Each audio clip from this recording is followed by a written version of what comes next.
Hey there everybody, CCX here, and welcome to a brand new Let's Play. This is Final Fantasy VII. This is going to be a very long introduction for the most part, but we'll see where we're going with this. Let's actually just hit new game and let's let the intro play. After, the game kind of... Yeah, I'm playing this on the PS4, if it wasn't really obvious enough. I'm not playing off of the Steam version. And the PlayStation 4 version kind of gives you, like, abilities of, like, no encounter, the speed up function, and the battle boost. What the battle boost means is right there. You can get your HP, your MP, your limit break max. I will probably only be utilizing that only to level up the limit breaks, but I don't really know. I might not do any of these things at all, to be fair, because this is going to be the authentic way. Even though to be able to play the authentic version, you will actually be playing it off the PS3. Well, the PS3 that can play PS1 games. Anyways, I'm rambling. Let's just let this go.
Final Fantasy VII, the start of when the series of Final Fantasy entered the wonders that is the PlayStation era.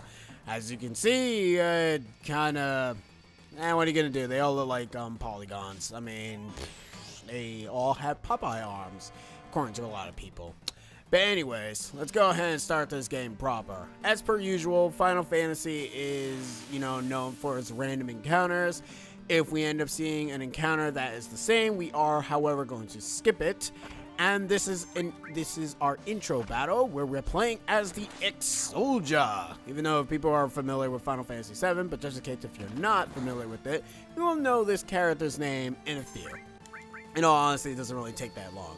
Now, Final Fantasy VII plays just like your typical JRPG, turn-based JRPG, I should say, because there are there are like many different RPGs. There's Western JRPG, RTS RPGs, and real-time strategy. This is basically, it's not turn-based because I kind of indicate turn-based when you kind of like Final Fantasy 1 is. With Final Fantasy 1 that was turn-based because you kind of go, but then the enemy, well, I don't know. It's either or, but it's basically what it is going to be. This is Cloud for people who know him in in any other Final Fantasy iteration like Dissidia, or for Smash Brothers, for instance, which, the recent one for right now, and also an Ultimate. So I'm kind of glad that Cloud ends up getting representation in Smash Brothers. It was kind of obvious that they were gonna pick Cloud more so than picking anybody else. But what are you gonna do? Anyways, we have these wonderful characters here. Jesse, the fat dude is Wedge. I think the other guy is Biggs. There's always like these recurring Biggs and Wedge characters. If you're not familiar with Biggs and Wedge, Star Wars reference. Square Enix likes to make references to Biggs and Wedge a lot. This is Barrett. He's the one-armed gunman. And the thing that we should know about gunmen in the Final Fantasy series, you should always have them in the back row, because they do a lot more damage in the back row than they do in the front row, which is, you know, kind of weird, but makes a little bit of sense. If you put them in the front row, what's going to end up happening is they're not going to really do a lot of damage. This is the intro. There are not a lot of Final Fantasy games do this. Sometimes they kind of, well, actually no, a lot of Final Fantasy games do kind of just throw you into the fray of battle. Like Final Fantasy VI did it, Final Fantasy IV did it. Final Fantasy V kinda did it for the most part, but they had like a little bit of an epilogue. I mean, a little bit of a prologue storytelling before they got into the action. And then there was, well, Final Fantasy VIII doesn't do it. Final Fantasy IX sorta does it, but, you know, we're not playing 9, we're playing 7. Right now, we are in a Mako Reactor, or Mako Reactor, whatever how you want to pronounce it. Usually people pronounce it as Mako, some people pronounce it as Mako. I'm just going to go with the either or. So, what are you going to do? Barrett here works for the group known as the Avalanche. They're basically a mercenary group that wants to take down the Shinra. Shinra is basically an evil corporation that needs to be stopped and are sucking up the life forces of the planet. Or, in this case, using the Mako Reactors to be able to suck up the life force of, you know, practically anything. The life force, we'll know more about that a little bit later. I'm kind of giving a little bit of spiel here and there, but if you come here, you get yourself a nice little Phoenix Down. Phoenix Down is this game's revival item. If the character gets knocked out, you can utilize a Phoenix Down to be able to revive them. It's simple as that. The controls for this game is not really all that overly complicated.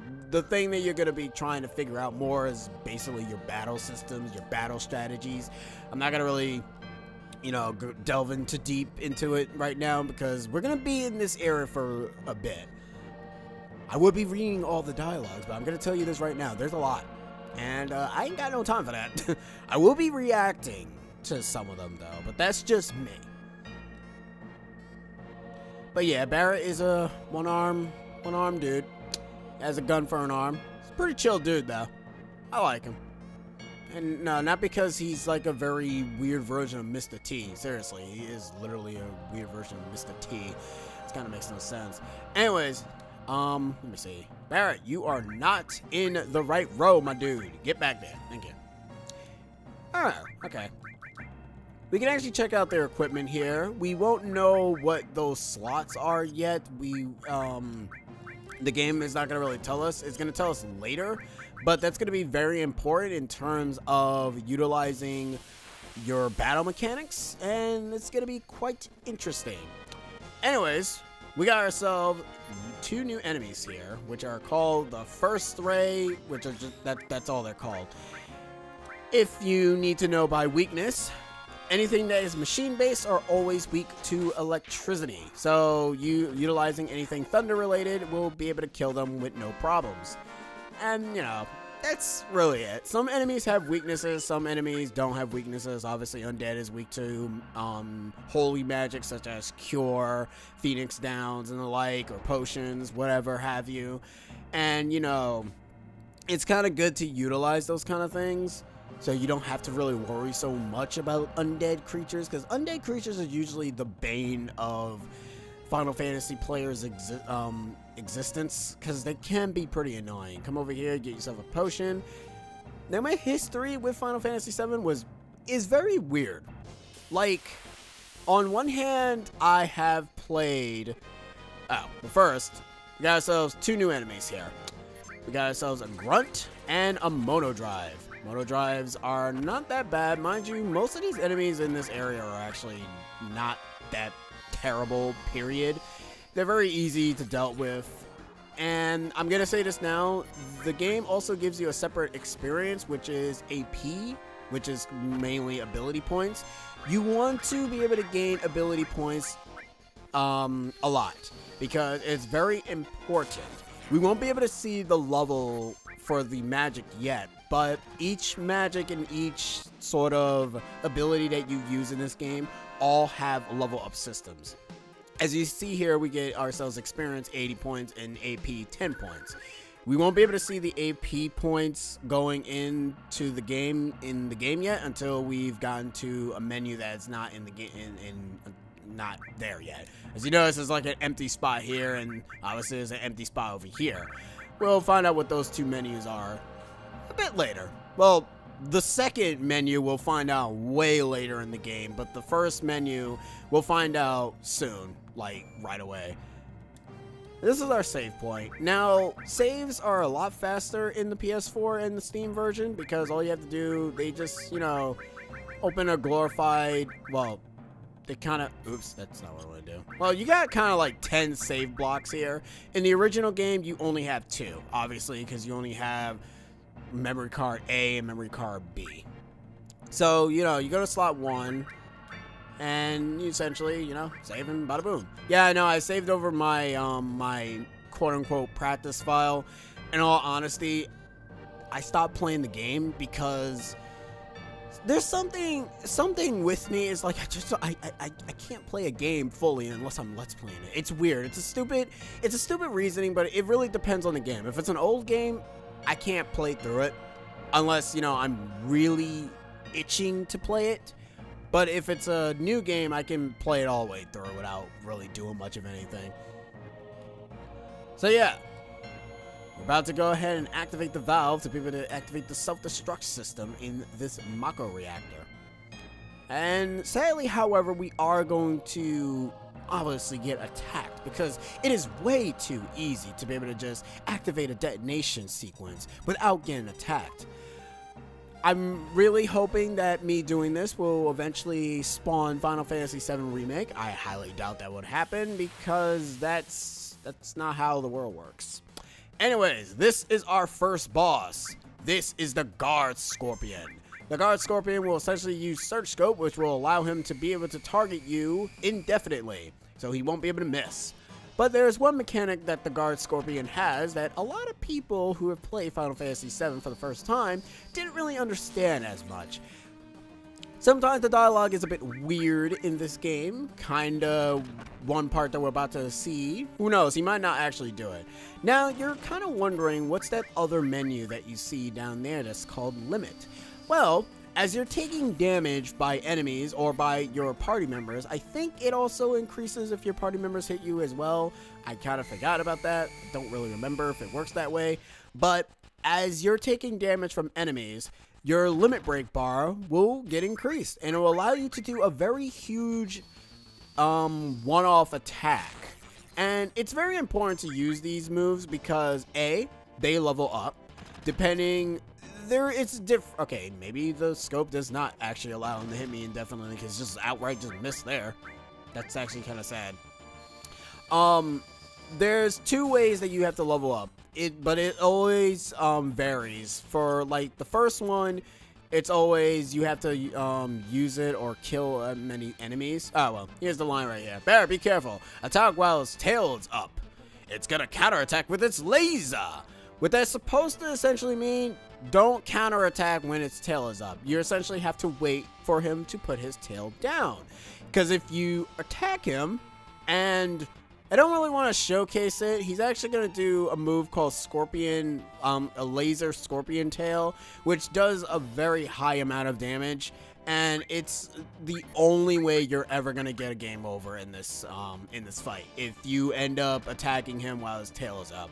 Some bosses in this game do have counterattack measures, which you need to go ahead and focus upon, because if you don't, what's going to end up happening is you'll essentially either get one-shot, and it's a very terrible time if you end up getting one-shotted by these bosses, especially when you're, you know, you think you're doing so well. my history with most of these bosses, and trust me, I have a huge sort of history list with most of the bosses in this game that kind of kicked my ass left and right. Oh, here's Scorpion Tail. Okay, I guess it's Scorpion Laser, or Tail Laser. Come on, let me get my limit break up. But as I said before, there are two ways to level up the limit break. There are killing certain amounts of enemies, and that's really it for him. Killing certain amounts of enemies, and also utilizing the ability as many times as the game wants you to. We got ourselves a new weapon for Barret. It's an assault gun.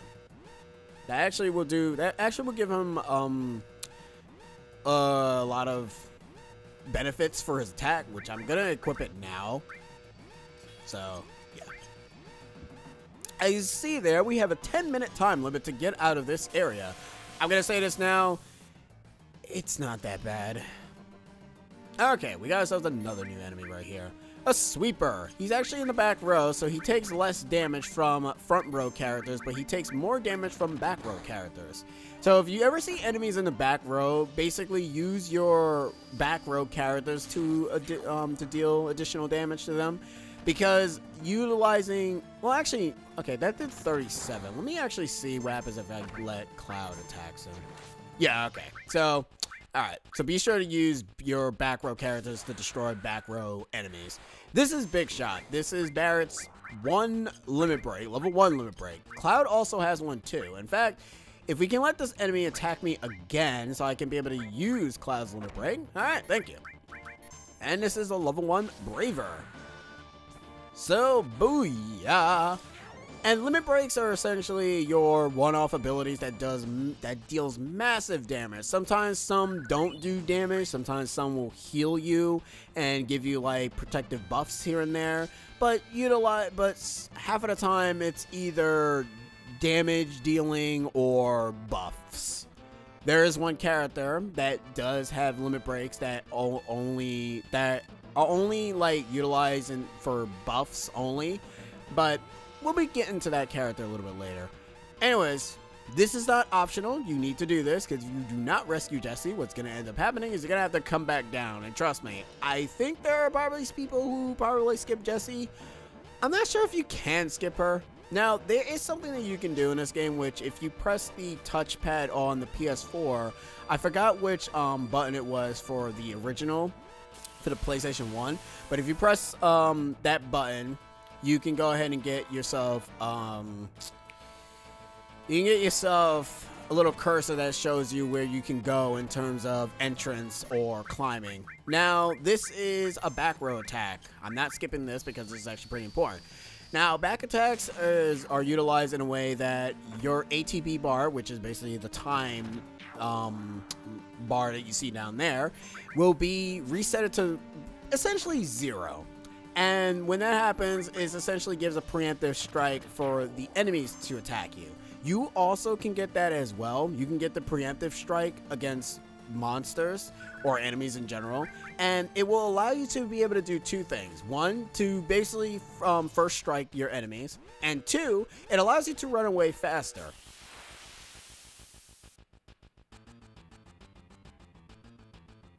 Okay, so, wow, okay, the game is kind of like, as you can see here, we have the preemptive. But if you hold L1 and R1, you can be able to go ahead and run away very quickly. I'm glad the game basically is giving me gave me every single mechanic. There is one more layout that you can get for the battle system, which is basically a pincer attack. We will be getting that later on. But for right now, let's go ahead and just activate the switch and get the heck up out of here.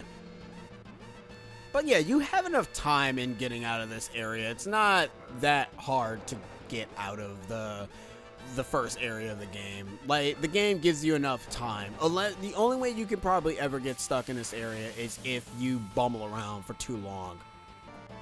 Alright, so half of the time when there are random encounters that are samey with enemies that we've already fought already, it will be a little bit harder for me to tell what enemies is going to be, because the camera kind of doesn't really show me right away. So unless this was post, then I can probably immediately cut it and not have any problems with that. But it's not post, it's live. I'm not really a fan of post-RPGing. That's not even a word. The only time I'm interested in post is only if it's something that I really have to deal with.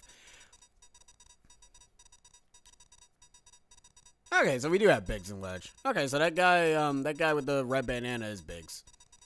Or is the fat guy Wedge? I don't even know. So what's Jesse supposed to be a reference to? I don't even know. But yeah, Avalanche is a mercenary that ends up protecting the world from the Shinra Corporation. We'll know more about the Shinra Corporation a little bit later, but as of right now, we're pretty golden. Trust me, they are the good guys, I think. We're not really sure. Man, that fire sound is amazing. Hey man, I want my money now. I need to get paid. But yeah, Cloud is essentially just a hired mercenary. He's not really part of Avalanche. He's just doing his own thing. And hey, look. It's a random colorful girl. You can tell that she's colorful because everyone else in this area all look the same. Alright, so here's the thing about this game. There are a few characters with infinity points. Depending on what you say, it will go ahead and increase in infinity for certain characters. If you end up basically worrying about this character, it will basically boost up her affinity. But if you don't worry about her, it will drop her affinity. Where it only ends up being that affinity mechanic shows up again in Final Fantasy X. Not so much in 9 or in 8. Then again, I'm not sure if it does show up in 8 again. But then again, no, it kind of can't show up in 8 because there's only like one freaking character that's the interest in that game. So, yeah. What is laying a wall over there? Let's see. Don't be fooled by Shinra. Mako energy doesn't last forever. Mako is the planet's life source. The end is in sight. Protectors of the planet, Avalanche. Ah, he must be one of the people who kind of ends up respecting Avalanche. I respect it, bro.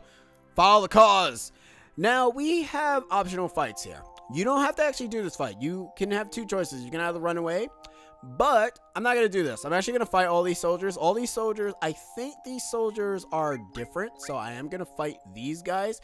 But the rest of the fights, except for one, because one of them is actually a pincer attack, I think, we're going to fight them. Unless we fought these guys already. Anyway, you guys are the same. Yeah, I think these guys are the same. I think these guys are just MP. I'm just going to go ahead and just cut this. Alright, so this is... I'm actually going to talk a few bits about these kind of battles. There are going to be some times in this game where you can just avoid fights entirely and not really have to fight them. But sometimes it's best with RPGs to just fight everything you see. Just fight everything. You won't have any problems with most boss fights in this game, mainly because of the fact that this game gives you a lot of utility in terms of beating most of your opponents without any problems. And the thing about me when I first played this game is I didn't really know much of the mechanics in this game, so it was very problematic. I managed to get to the end as a kid, but then that was it. I just got to the end, and then I couldn't beat the final boss. I got my ass kicked by the final boss, and I couldn't beat the game. And this is our first pincer attack.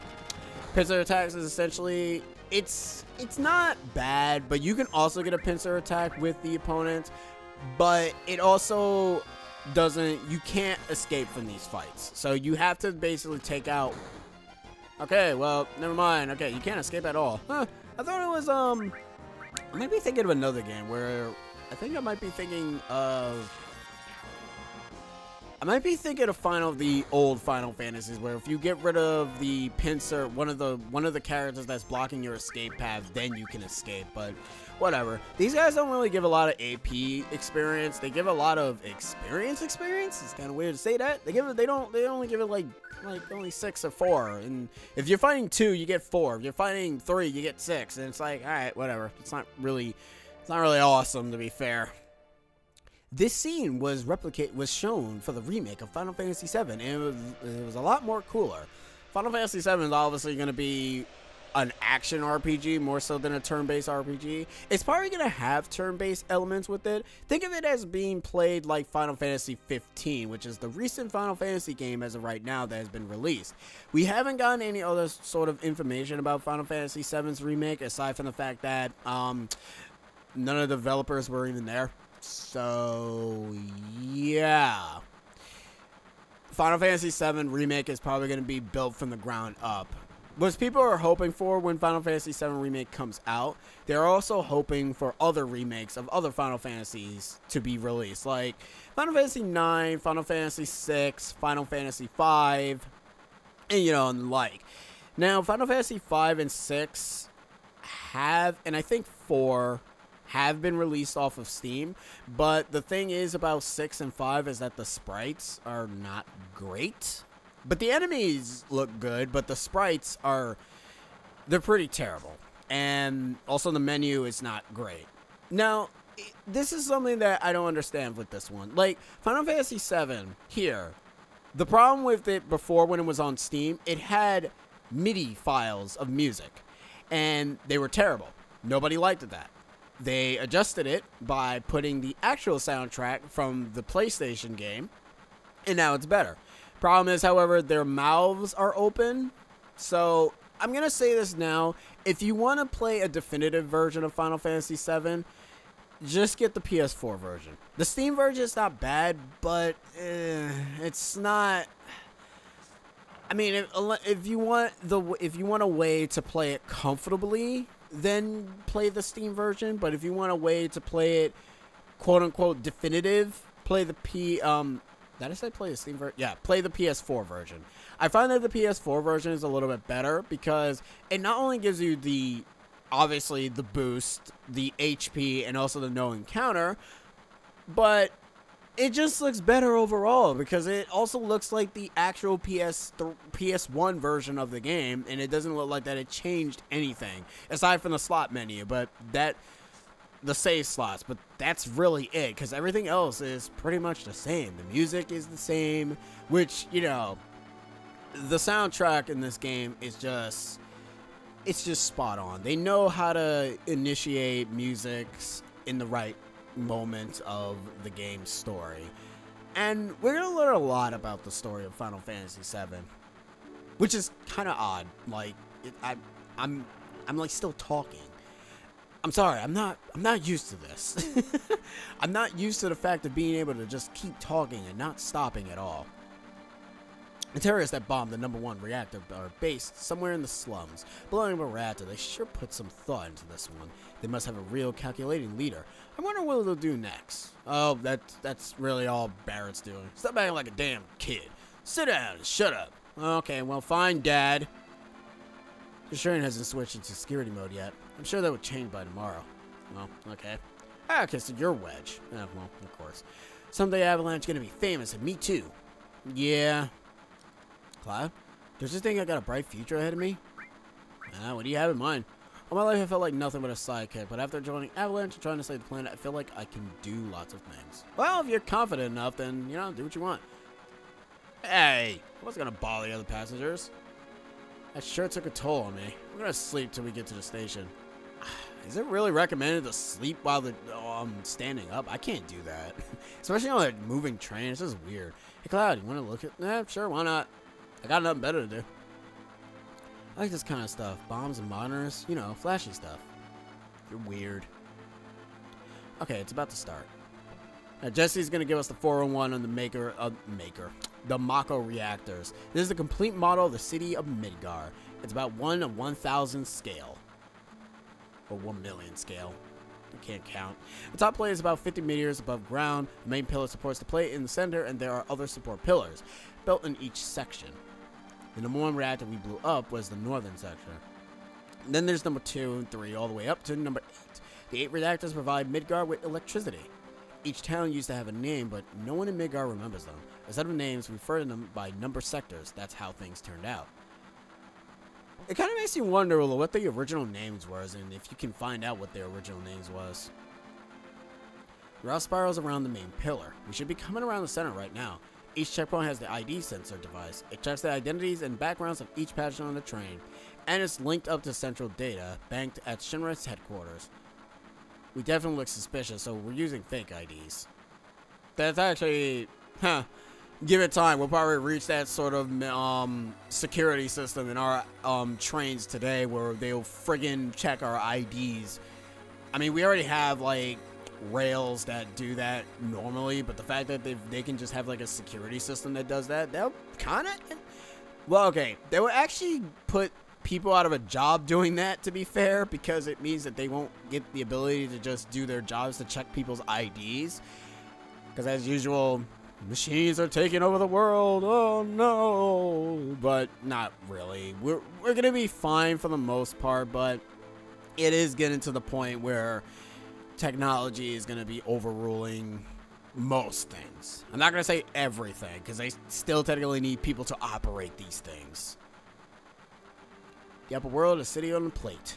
It's because of that shit pizza that people underneath are suffering. And the city blue full of polluted air. On top of that, the reactor keeps draining up all the energy.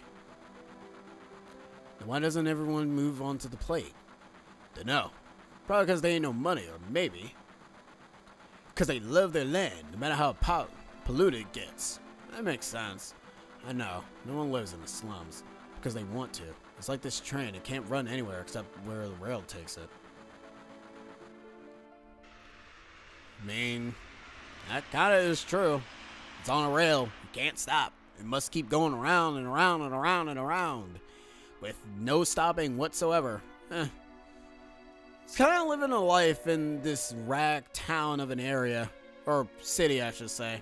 I think Midgar is more of a city than a town. I mean, there are towns in this area, in Midgar, but, you know, they kind of feel more like slight cities, but not too much.